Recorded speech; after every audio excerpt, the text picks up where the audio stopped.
Next up is Luan Guimarães. I'm sorry if I mispronounced your name.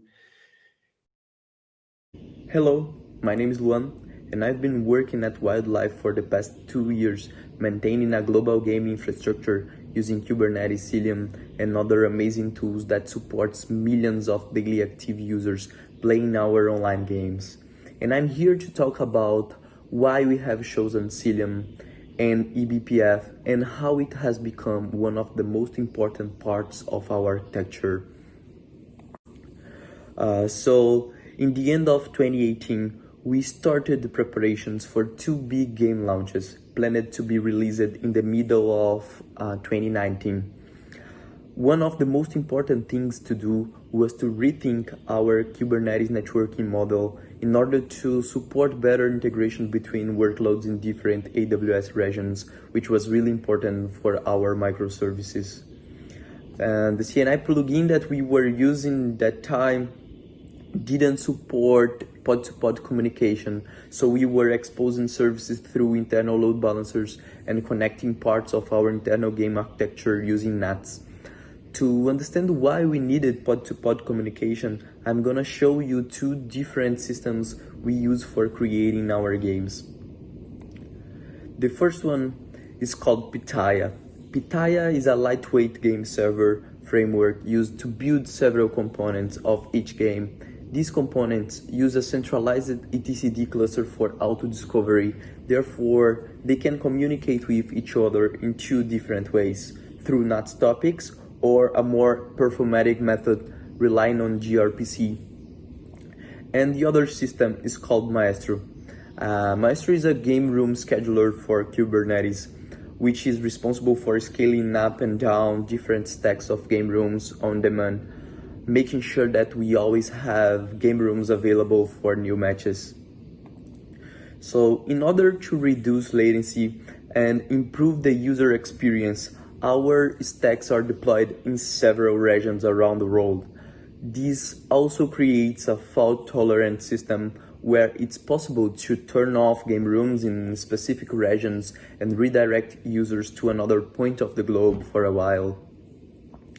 So let's talk about our old infrastructure and problems we had.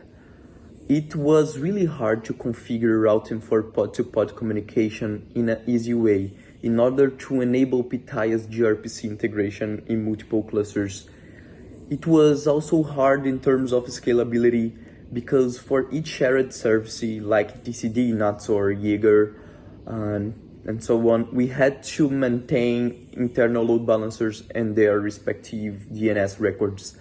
And we were, of course, looking for a tool that could improve the visibility of our network without adding tons of specialized components to our clusters.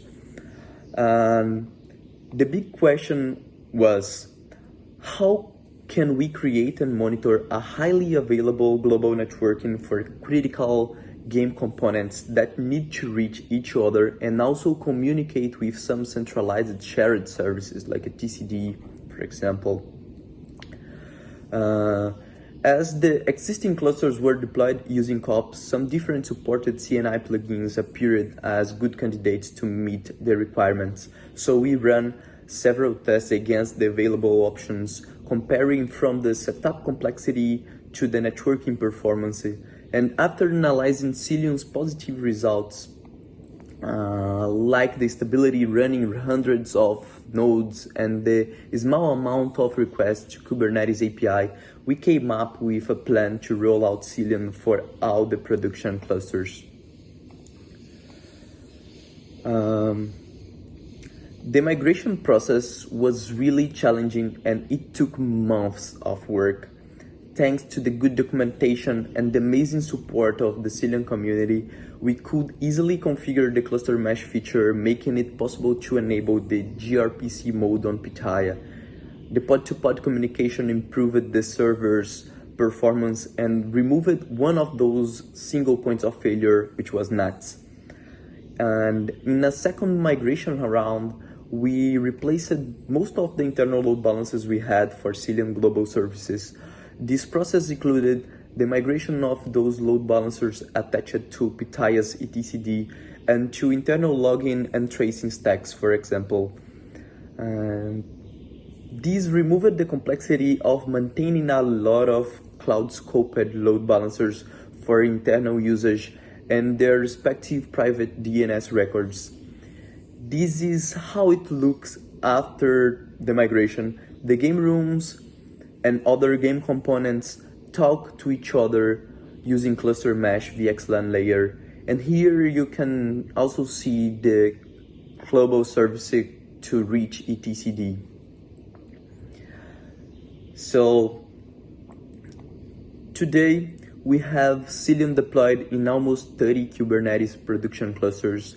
Each game has at least 3 clusters running together in the same cluster mesh configuration. This infrastructure handles more than 50,000 client requests per second and supports millions of daily active users.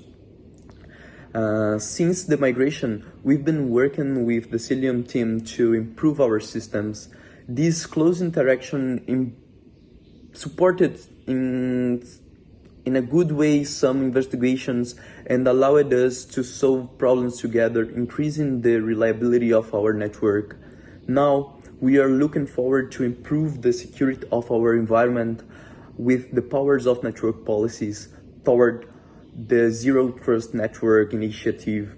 And another promising tool is Hubble that we already tested in a few clusters. Now we are very excited to roll out this tool for all the production environments to obtain detailed insights about our network with minimum overhead thanks to the use of eBPF.